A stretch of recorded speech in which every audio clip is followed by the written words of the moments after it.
Dude, I'm getting reports, and while this is all going on, my buddy Ed is watching that Quiet Riot documentary, and he's just giving me quick highlights. This sounds like something we definitely have to review on the show. Where's the Quiet Riot documentary? Showtime. Oh, really? Yeah, it's on Showtime. I'm gonna get me a login, and okay, all right. I'll get it. I definitely got to see that. Yeah, but he's telling me that it's absolutely ridiculous. Okay. He said that every I'll give you some of the quick hit highlights. He said, let's see, Glenn Hughes is in it. Did not know he was gay. Sure looks it. Okay. I don't know that he's gay. Do you? Not that I'm aware of. I wasn't aware he was gay. He does look the part though. And he said comparing Frankie Banali to John Bonham. And I said, who's doing that? And he said, everybody in the documentary. Well, I know that he paid tribute to Zeppelin, but I don't know that anybody compared Frankie Banali to John Bonham.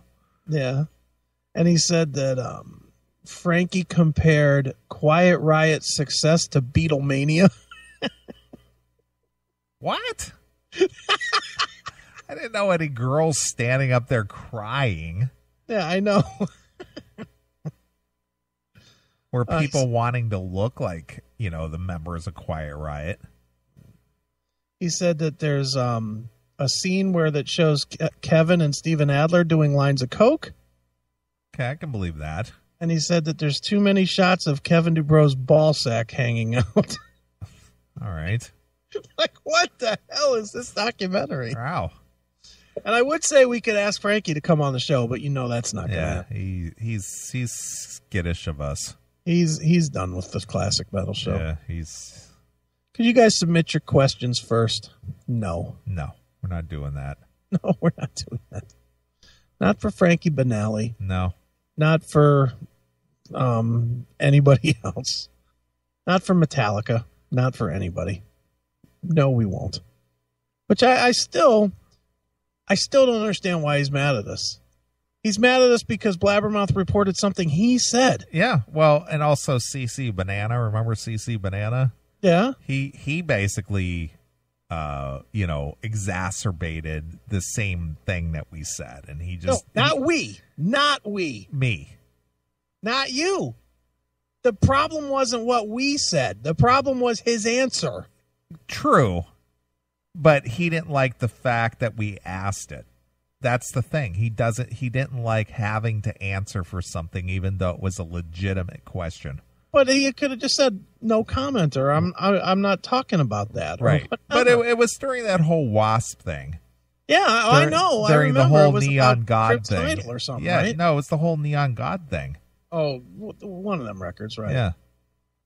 But it was just, dude, enough. Your answer is what the problem was, not our question. Sure. Reporters ask tons of questions. Follow Marshawn Lynch. That guy's got it down on how to fucking answer a question. Right. Just here so don't get fined. That's right. That was so great, by the way. Sure. Love it. All right, next topic. All right, I got two last stories. Right. I'll save the best for last. All right. Since Doghouse has been race baiting me into an obligatory black story. Okay. This isn't really a black story, but it has ghetto implications. Oh, jeez. Here we go. This is not my story, and this doesn't specifically have anything to do with anybody black. Who brought it to the table? I did. Church story. Okay. Timbaland, the clothes designer, drops APC following offensive racial remarks. Okay. According to APC designer Jean, I don't know how to say this, Touitou, Tuto? Is it Tuto? I'm going to call him Twatto. John Twatto. Jean Tuto. I think that's how you say it. It's Twatto. Twatto, whatever. It's okay to use a racial slur because he occasionally works with Kanye West. Maybe not. The French designer caused an uproar when, in keeping with the tradition, he held up a placard to name the different sections of his presentation. The problem here, a white man with a white sign that reads, "Last Niggers in Paris," in black font. So here's this designer on a runway holding up a placard as these young men are parading his work boots and overcoats and jackets. Yeah. And he's calling this selection of clothing "Last Niggers in Paris." The section in question featured predominantly camel-colored ensemble and boots from APC's boot collaboration with Timbaland. Toiteau explained to members of the press that the collection was inspired by both West's Watch the Throne song "Niggers as in Paris" and the Marlon Brando film "Last Tango in Paris." So he melded a Kanye West song with a Marlon Brando film. Yeah, that sounds about right. Called it "Last Niggers in Paris." Talk about creativity. The boots were included. One song only.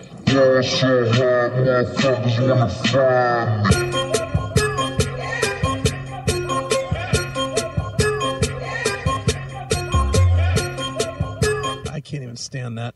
You want to guess how many plays "Niggas in Paris" has? That's actually a song then.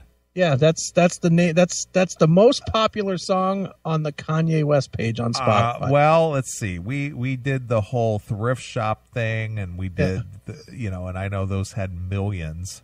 Yeah. I'm gonna go with, being that rap shit is so popular with the youths. Yeah. I'm gonna go with 10 million. You would be more than 13 times too low. Really? 134,588,000. Holy shit. Wow. Have listened to "Niggas in Paris." Nice.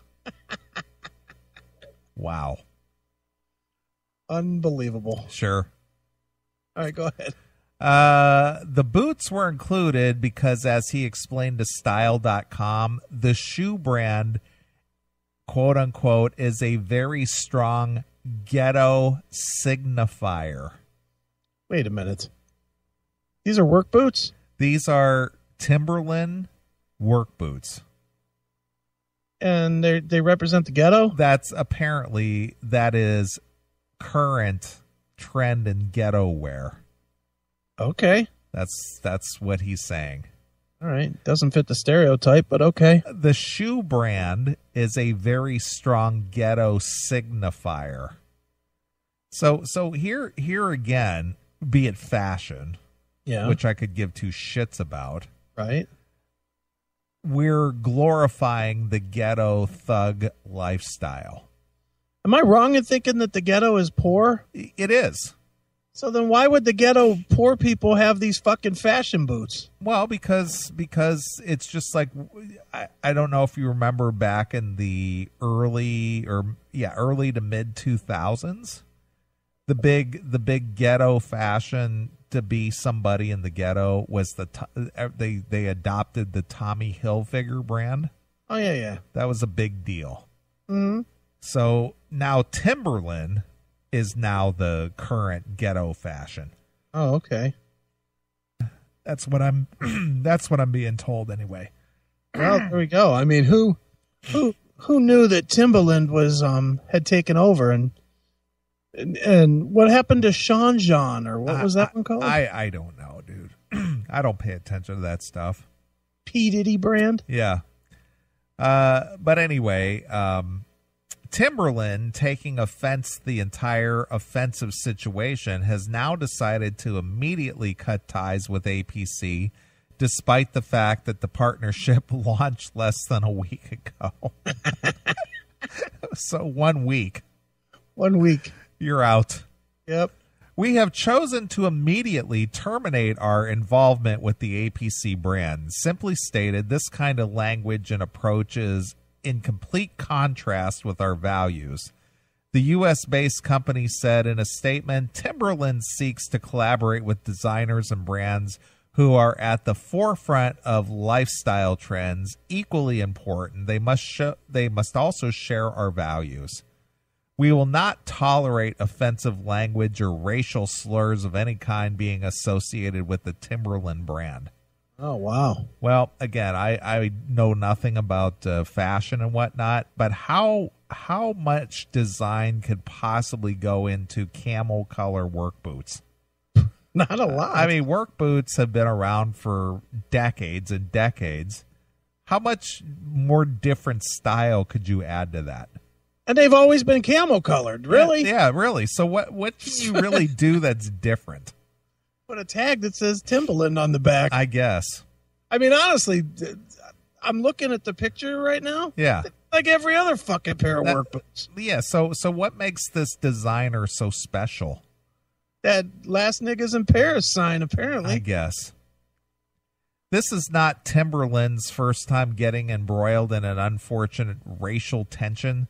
Last year, Elle.com's fashion editor Daniel Prescott called the shoes the next big thing for winter and was met with Twitter hate for suggesting that the boots were trendy because they had been discovered by a Caucasian audience. So white people are not allowed to wear these. Yeah, Prescott is a African American. So they're only trendy after the white people start wearing them. That's right. Recently, the company was also a target of a fake report that claimed CEO John Kilpins said he doesn't want to see blacks in my boots. Now who is he? He's the CEO of Timbaland.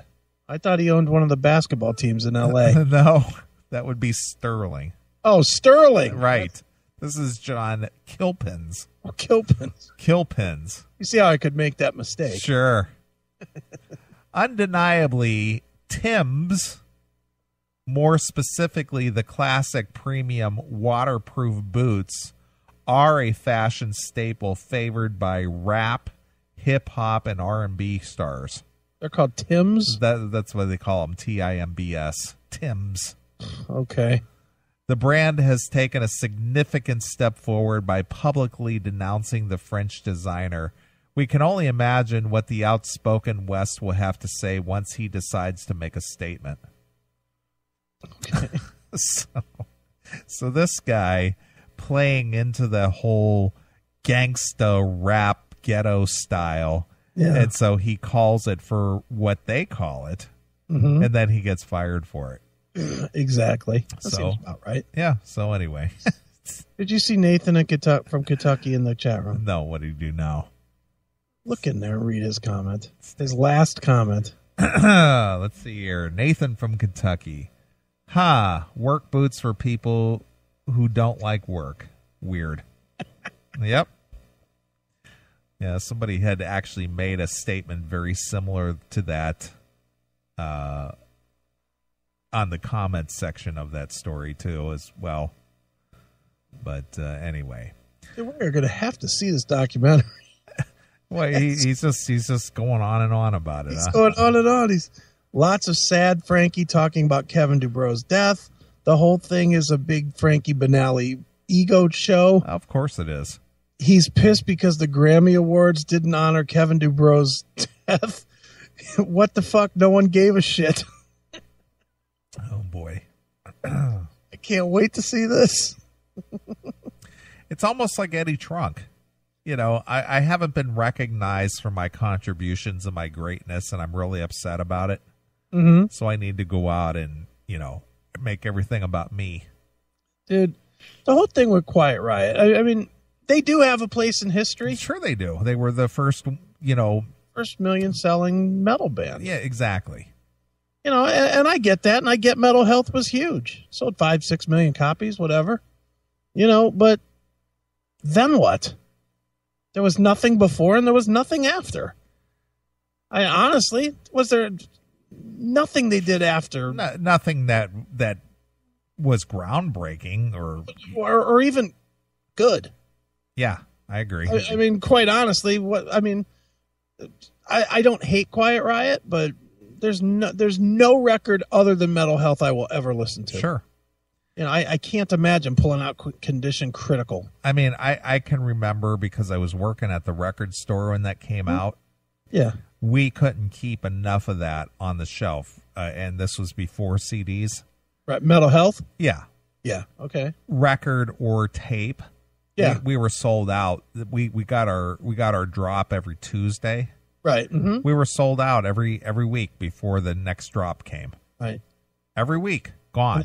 And then Condition Critical sat forever. Yeah. The 3 CDs or CDs rather, albums, because at that time it was albums, but right. Cassette tapes and albums that we couldn't keep on the shelf. Mm-hmm. Thriller, right. Quiet Riot, Metal Health, and Def Leppard, Pyromania. Yeah. Those were the 3 that were sold out all the time, and we literally got hundreds of copies of those in every single week. Sure. And they were sold out. They were just gone. Yeah. Exactly. And Nathan, the CMS's call to DeBro's cell phone after he died should have been in that time. That's true. That should have been. How come that wasn't part of the documentary? God damn it. That should have been part of it. That sucks. That was Quiet Riot history, man. That was the first phone call to Kevin's phone after he died. Yeah. We did it. Yeah.